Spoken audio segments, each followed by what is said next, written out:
Canan, welcome back to London. Thank you. How does it feel to have an exhibition here? I know you have actually studied in Edinburgh in the 70s or 80s? 70s. And spent some time in London too. Mm-hmm. How does it feel to be back? And how does it feel to have an exhibition in a city where you actually were students, and how does it feel?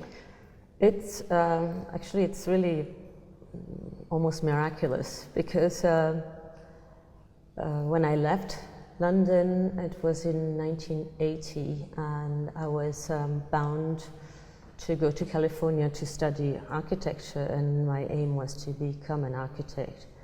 And now coming back as an artist to London with a whole body of work during the course of 30 plus years,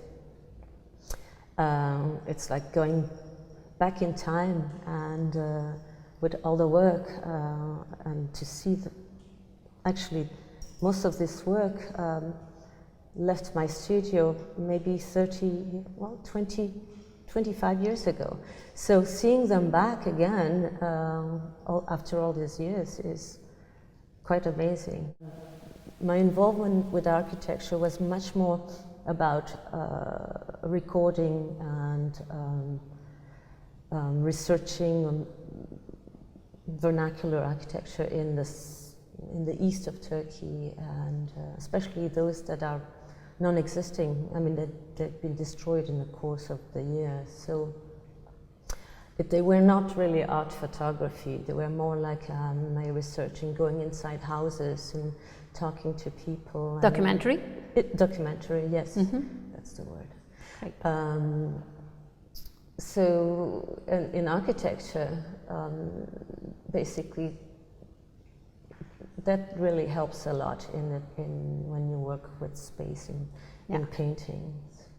So let's talk about it a little bit, about the space, your fascination with creating space. And yes, space is I think my primary interest in creating the work. I do not really, those are not spaces that are necessarily inhabited, but you can really see yourself in them, and you can, when you view the work, you can recognize not only space but movement and time, and that's only happening in the reference of your mind. There is a ghost-like almost element in your work, in that space. Mm-hmm. Whether we are talking about the early work, whether we're talking about the rust work or these paintings, which is just really painting, and they're all painting, they're not acrylic. You just use oil, if I understand, yes. So they're ghost-like. At the same time, some of the work I see, they look very much like a kind of homage almost to Piranesi. Mm. You also mentioned that you have been interested in the space of some modern masters. Could we talk about that a bit? Yes. These spaces that I create in my work usually are not necessarily habitable, and they also seem to be accessible, just like the way Piranesi has his. Do you think they are really accessible? No, they're inaccessible, I would say. They are, yes. Because they're ghost-like, basically. Yes. He also he played with the scale, and so they look like as if they are accessible, but actually they are insurmountable steps, and it's impossible to get in them, but they are very inviting, so you have a feeling that you can really recognize the space. They're aesthetic, they're very beautiful, they're very aesthetic, and they remind us something we know already, but not necessarily. Yes, exactly. But I would like to go for a moment to this wonderful work, which includes 33 drawings on mylar from the British museums that they have acquired very recently, and we have been fortunate to get it for this exhibition. They are delighted to exhibit it. It's very special. In all of them, it's just like it's one of your few figurative works, actually, that you did very early on, and you wrote a book about it too. Now that space is tremendous. It's dreamlike. It is inaccessible. You see the figures floating. They don't belong to anything. And is there a crisis of identity, a sense of identity, or something really that you could say in this work? Actually, I was very, what drew me, I mean, I spent many years doing these drawings were done in a course of many years. And you went back to them all the time? I kept working on them. Actually, the material, mylar, is very strong. It's practically indestructible, so you can rework them over and over, editing them. And I was doing the writing at the same time. So the writing, I was editing the writing and I was editing the painting, the drawings at the same time. And it's, in a way, I always think that the drawings, they're not illustrating the text. It's actually the reverse. I think the text is sort of illustrating the drawings. I was very, especially but they're very personal work, probably my most personal work, and they really deal with the body and more than space there. Actually, I was more interested in the way we are totally imprisoned in what we call heaviness or gravity. I mean, I use the word gravity in two meanings, and it's just that we're stuck. I mean, it's not like we are heavy, it's just the earth is pulling us, So in the drawings, I was trying to give the certain lightness in everything, even in the space.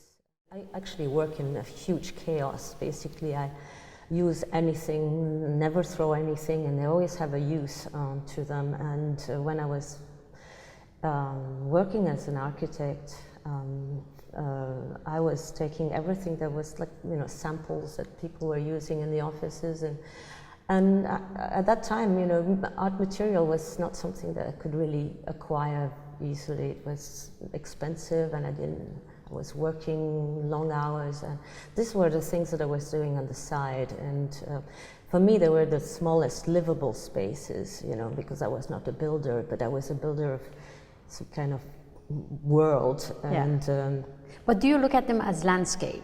Well, they are definitely landscapes, and most of them were also done outside. So I always was thinking of all the 19th century, 18th, 19th century landscape painters who were doing their work outside. And so when I did that, I incorporated grass, which were growing, on my painting, and it was, pollution and air impurities, and when I did that, of course, chance. There was a huge element of chance that was also happening while I was painting. The next day, it would be cold, or it would be so that was part of it. So when I look at them right now, 20 years later, I just realized that those were the weather reports that was encapsulated in the painting. So for me to let chance be part of the work, that's when I realized that it was getting closer to, I thought I could create perfection only by chance. And it's not something you cannot really sit in front of a canvas and say, I'm going to create a perfect painting. It can only happen if it really happens by accident. Sure. And for me, the battle of the control in architecture, for example, is that's the way I control it, is by letting chance be part of it. It's a constant struggle.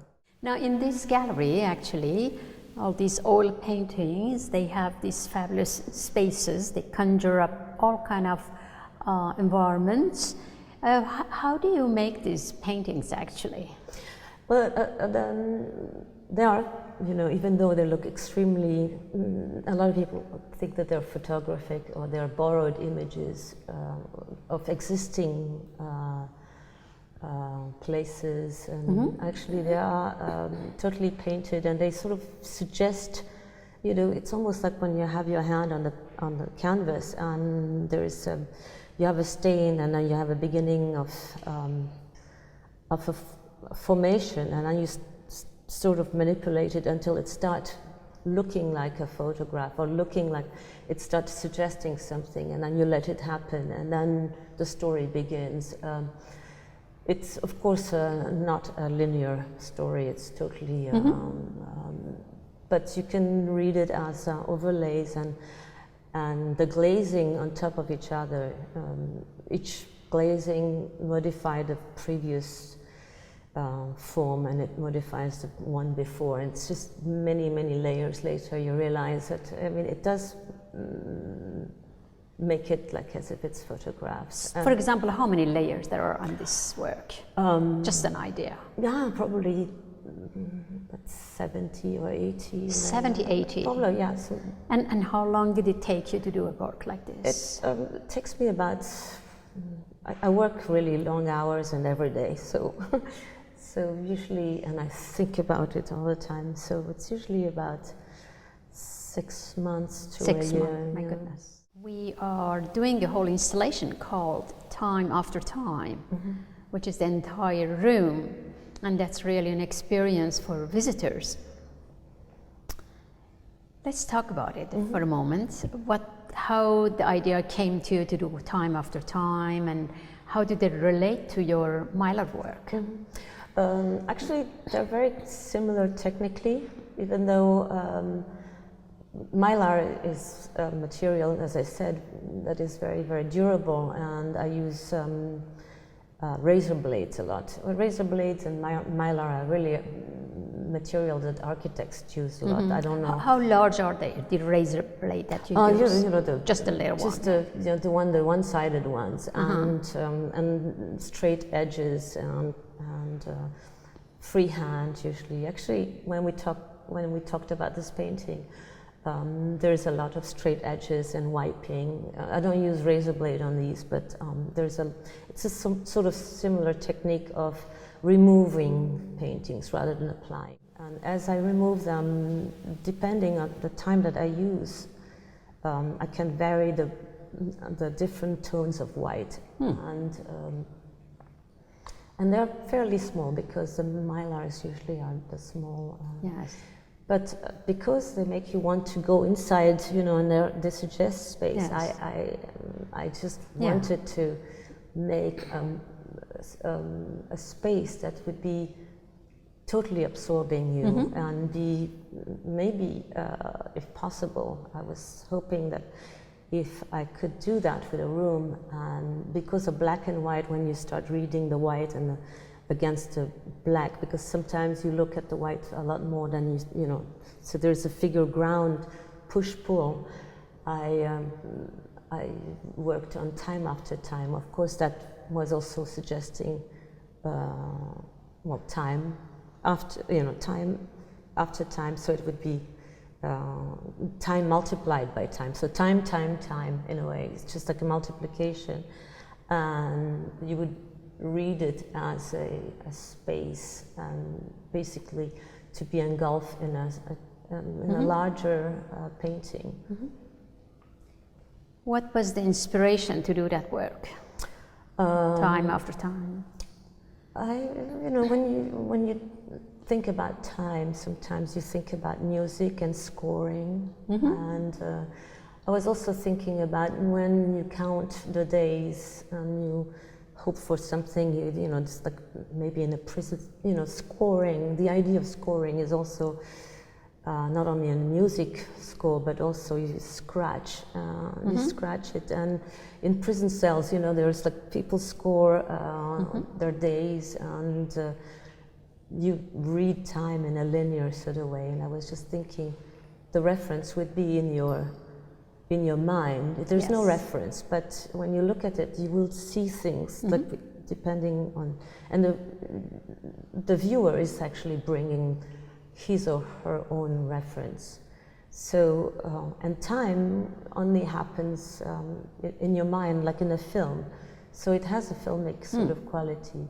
Another thing that was an inspiration was that I realized that when I work without colors, even though the world is it's impossible to imagine the world without color. We see everything in colors, but when you create something in black and white, it seems to be more real, or more as if it really has happened. Maybe because in my generation, everything that is black and white is suggestive of something documentary or something that has existed. I think as an artist, my job is also to ask questions rather than answer them, or rather than tell people how to see the work.